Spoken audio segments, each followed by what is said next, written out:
एक बूढ़े भिखारी की अनोखी कहानी।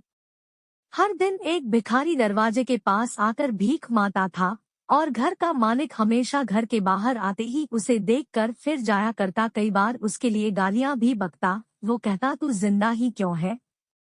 पूरी जिंदगी ऐसे ही भीख मांगेगा क्या? धरती का बोझ क्यों बना बैठा है? और कभी कभी उस भिखारी को गुस्से में वह धक्का भी मार दिया करता। इतना कुछ हो जाने के बावजूद भिखारी के मुंह से सिर्फ यही निकलता कि भगवान भगवान तुम्हारे पापों को माफ करे। एक बार सेठ को धंधे में बड़ा नुकसान होने की खबर मिली। सेठ बहुत परेशान था कि तभी उसके दरवाजे पर वही भिखारी आया। गुस्से में अपना आपा खोते हुए सेठ ने उस भिखारी को पत्थर दे मारा। पत्थर लगने के कारण भिखारी का सर फूट गया और उसके सर से खून बहने लगा। फिर भी दर्द से कराहते हुए भिखारी ने इतना ही कहा, भगवान तुम्हारे पापा को माफ करे। भिखारी वहां से चला गया। सेठ सोच में पड़ गए। भिखारी को पत्थर मारा, फिर भी उसने सिर्फ प्रार्थना की। सेठ का गुस्सा शांत हुआ, शेर का मन शांत हुआ। भिखारी का रहस्य जानने के लिए सेठ ने भिखारी का पीछा करना शुरू कर दिया। भिखारी जहां जहां जाता सेठ उसके पीछे जाता। सेठ ने देखा कि कोई उसको खाना देता, कोई उसको मारता, कोई अपमानित करता तो कोई गाली देता। लोग भिखारी के साथ चाहे जैसा व्यवहार करते, लेकिन भिखारी सबके लिए एक ही प्रार्थना करता, भगवान तुम्हारे पाप माफ करें।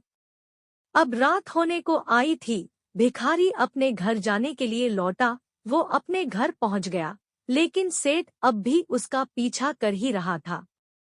एक पुरानी टूटी हुई खटिया पर एक बूढ़ी औरत लेटी हुई थी, काफी कमजोर और बीमार लग रही थी। वह भिखारी की पत्नी थी। अपने पति को वापस आता देख वह खाट से उठ खड़ी हुई। पत्नी ने अपने पति के भीख वाले कटोरे में देखा, उसमें सिर्फ आधी बासी रोटी थी। उसे देखकर वह बोली, आज बस इतना ही मिला?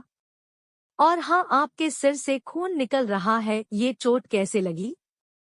बूढ़ा भिखारी बोला, आज बस इतना ही मिला, किसी ने कुछ दिया ही नहीं। सबने गालियां दी और एक नए पत्थर भी फेंकना, इसीलिए मेरा सर फट गया। एक गहरी ठंडी सांस लेकर बूढ़ा भिखारी फिर से बोला, यह मेरे ही पापों का फल है। तुम्हें याद है कुछ सालों पहले हम कितने अमीर थे? क्या कुछ नहीं था हमारे पास? हमारे पास हर चीज जरूरत से ज्यादा थी, लेकिन हमने कभी दान नहीं किया। और उससे भी बुरा हमने उस अंधे भिखारी के साथ किया जो हमारे द्वार पर भीख मांगने आया करता था। बूढ़ी पत्नी की आंखों में आंसू आ गए। वह बोली, हाँ, हम उस बेचारे अंधे के साथ बहुत बुरा करते थे, उसका अपमान करते थे, उसे खाने के लिए रोटी की जगह कागज दिया करते, उसका मजाक उड़ाया करते और कभी कभी मारा भी करते। मैंने कभी उसको रास्ता नहीं दिखाए। एक बार मैंने उसके मुंह पर मिट्टी भी फेंकी थी और वह हमेशा दुखी होकर यही कहता कि भगवान तुम्हें तुम्हारे किए की सजा देगा, भगवान तुम्हारे पापों की सजा जरूर देगा। उसका श्राप सच हुआ और हम इस दुख भरी जिंदगी में आ गए। भिखारी बोला, हाँ, उसका श्राप सच हुआ, इसलिए मैं किसी को बद्दुआ नहीं देता। चाहे कोई मेरे साथ कैसा भी बर्ताव करे, मैं हमेशा उसके लिए प्रार्थना करता हूँ। मैं नहीं चाहता कि कोई भी हमारे जैसे जिंदगी का अनुभव करे, किसी को भी हमारे जैसे दुखों का सामना करना पड़े। वो नहीं जानते कि वह कितना बड़ा पाप कर रहे हैं, इसलिए अनजाने में हुए पाप की ऐसी सजा किसी को भी मिले, मैं नहीं चाहता। सेठ वहीं पर छुपकर यह सारी बातें सुन रहा था। अब उसे सब कुछ समझ में आ गया था। भिखारी और उसकी पत्नी ने वह आधी रोटी मिल बांट कर खाएं और भगवान को धन्यवाद बोलकर सो गए। अगले दिन बड़ा भिखारी फिर से भीख मांगने गया। सेठ के घर के पास जाते हैं। सेठ ने पहले से गरम रोटी या उसके लिए निकाल कर रखी थी, उसे देते हुए सेठ विनम्रता से बोला, माफ कर दीजिए बाबा, उसे बहुत बड़ी गलती हो गई।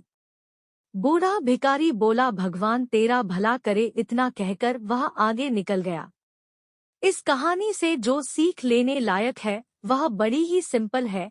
कि आदमी चाहे किसी के बारे में बुरा कहे या भला करे, लेकिन भगवान सिर्फ कर्म के हिसाब से उसको फल देता है। क्या हुआ अगर भगवान नहीं दिखता है, लेकिन यह बात बिल्कुल सच है, उसके खाते में सबका हिसाब बहुत बहुत पक्का होता है।